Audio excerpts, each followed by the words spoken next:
Hi, welcome to Women of Lancaster Avenue, an exhibition of 9 women as part of the Look on Lancaster Avenue, a Philadelphia Restores Corridors Through Art project that involved art exhibitions, window installations, and performances.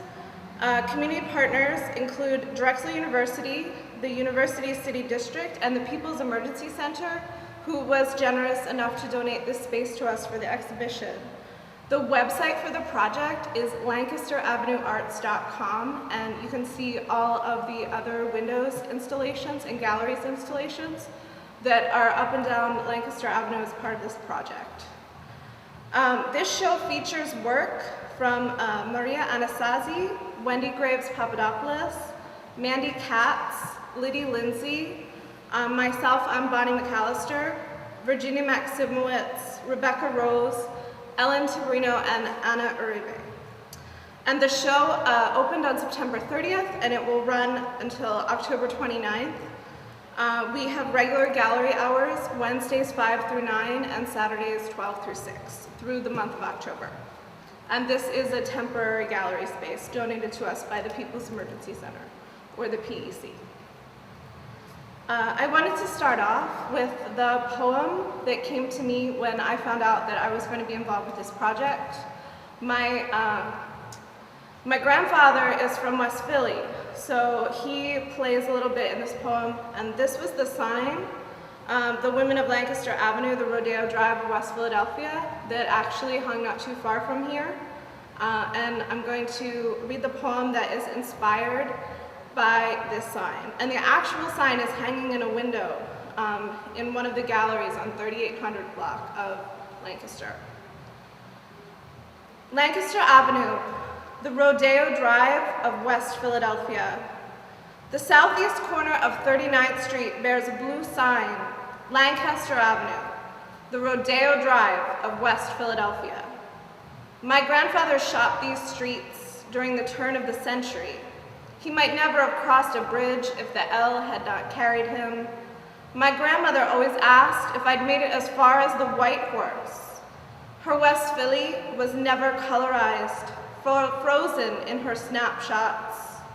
We can ride the 10 trolley past where the turnpike linked at 34th. Lancaster and Philadelphia at a stretch of 62 miles.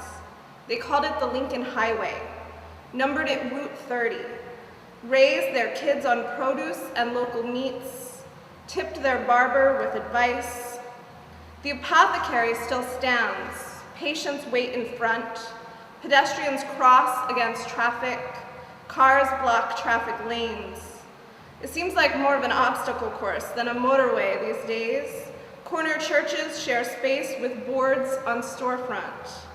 The neighborhood jazz and zouk, the repetition of organs and pedals, the punk rock chords that housed a peacock, the artists who were there. I'm going to introduce you to some work by Mandy Katz.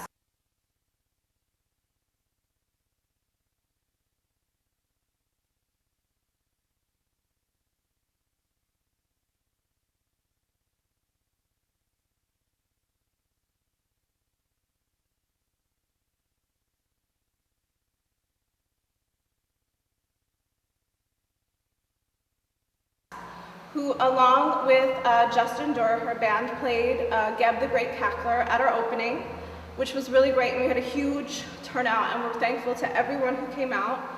I have some information for you about Mandy. Mandy is showing mixed media paintings and drawings that express her subjective experience of the local architecture. So included are portraits of Hawthorne Hall, the large piece hanging right here above the plant life, and she has lived in various West Philadelphia neighborhoods over the past 15 years, and she's been in West Palatine for the last 4. And she lives very close to me. We all live within blocks of here. By day, she works as a gardener at Bartram's Garden, and she very passionately collects and tends both rare and common plants there. And she is devoted to personal creative expression, and for her, that has taken a variety of forms, including music making, painting, sewing, ceramics, dress up, building, and gardening. And if you'd like to see some more images of her work, her website is flickr.com/photo/MandyKatz.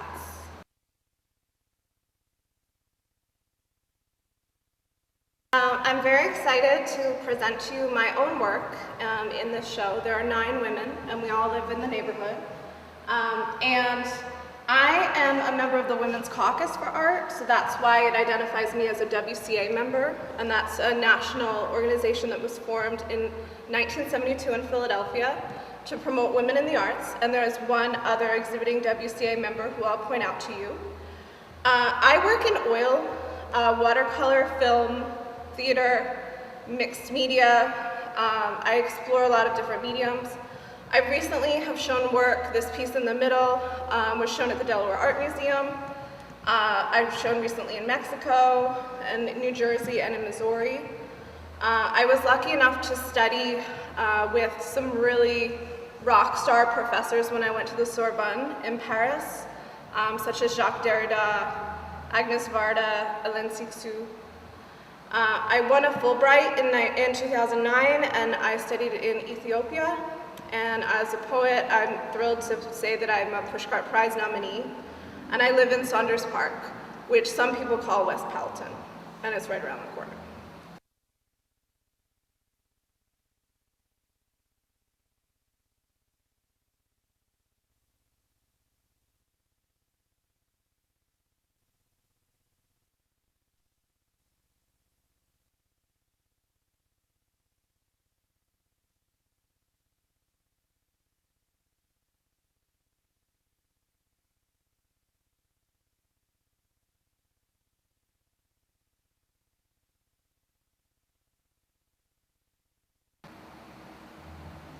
Maria Anastasi is really my neighbor.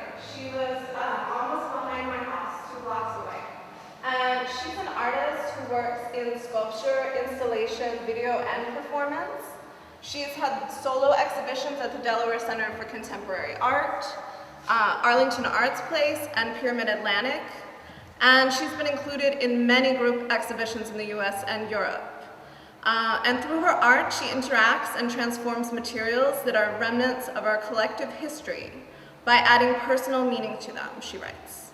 And her website is mariaanastasi.com. Wendy has lived in West Palatine for 15 years. And she's been an active volunteer at the University Arts League. She's the co-founder of the Satellite Cafe, which is my favorite cafe in Philadelphia, and my husband's. And it's at the corner of 50th and Baltimore.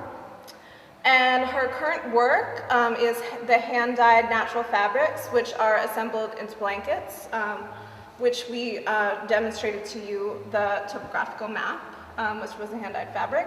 And she believes that there is something inherently valuable in art that you can use, i.e. ornamental utilitarianism. And she also works in ceramics and silversmithing, which you can see in her beautiful pottery.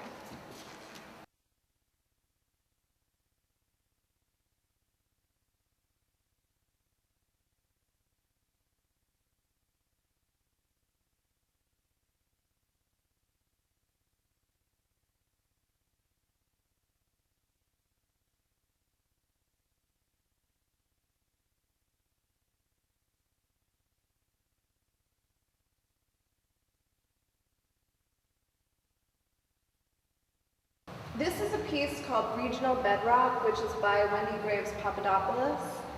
And it's made of natural and synthetic fabrics and polyester fiber fill. So if you remove the top layer, you'll find the bedrock underneath. But first you have to find where you are located, since this is a map of the region. And if you're a resident of this region, you can find your home, your place on Earth, topographically, and then reveal it. And Wendy has provided us with a key that tells you what the bedrock is made of, and you can see it here. Well, Virginia Maximowitz is the other Women's Caucus for Art member exhibiting in the show, and she has really been a tremendous mentor for me, and she also lives right around the corner from me, which is really fun. And she was born in New York City, and now she lives in Powelton Village. She is a past recipient of the NEA Fellowship in Sculpture, which is a huge distinction, and she has exhibited her work at the Franklin Furnace, the Alternative Museum, the Elizabeth Foundation and Gray Gallery in New York City, as well as in college, university, and nonprofit galleries across the country. Her recent installations have combined representations of the female body with architectural elements, as you can see in this work. And she's currently chair of the Art and Art History Department at Franklin and Marshall College in Lancaster. Her website is tndm.us. So I am pleased to present the work of Ana Uribe, who is a new friend of mine as a result of putting out the call for this show. She is a very talented artist, and she enjoys working in both her native Colombia and in Philadelphia as a muralist. And she's worked on a number of mural arts program murals, and in the 1980s, when the men of her family died, she went back to Colombia. And with her mother, she moved to the cattle ranch in the, I'm going to mispronounce it, I hope not, Cauca region of Antioquia, Colombia, and that's where she started painting landscapes. By expressing herself through them, she experienced the power of nature, and her whole career took a meaningful path that has carried her on since then. Her website is Ana, so it's, let me spell it for you because it's complicated, ANAURIBEV. When I asked Ellen to be in the show, I told her you belong in this show because her family is native to the area, and they have the Ellen Powell Tiberino Museum just up the street. And so I say that Ellen can claim a connection to the Lancaster corridor since birth, which is true. And she's the daughter of distinguished artists Ellen Powell Tiberino and Joe Tiberino, who have always been very good to the city of Philadelphia, and they're considered the first family of Philadelphia by some. She studied visual arts at Fleischer Art Memorial and Moore College as a child, and during high school she was at Kappa, and she studied performing arts of drama, dance, and singing.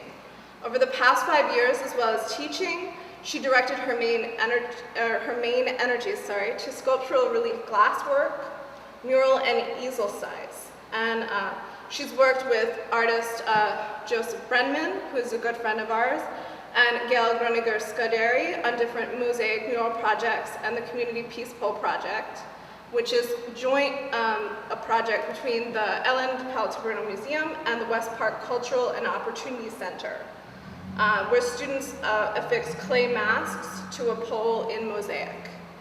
Ellen also curates shows at the museum, and the museum is named for her mother.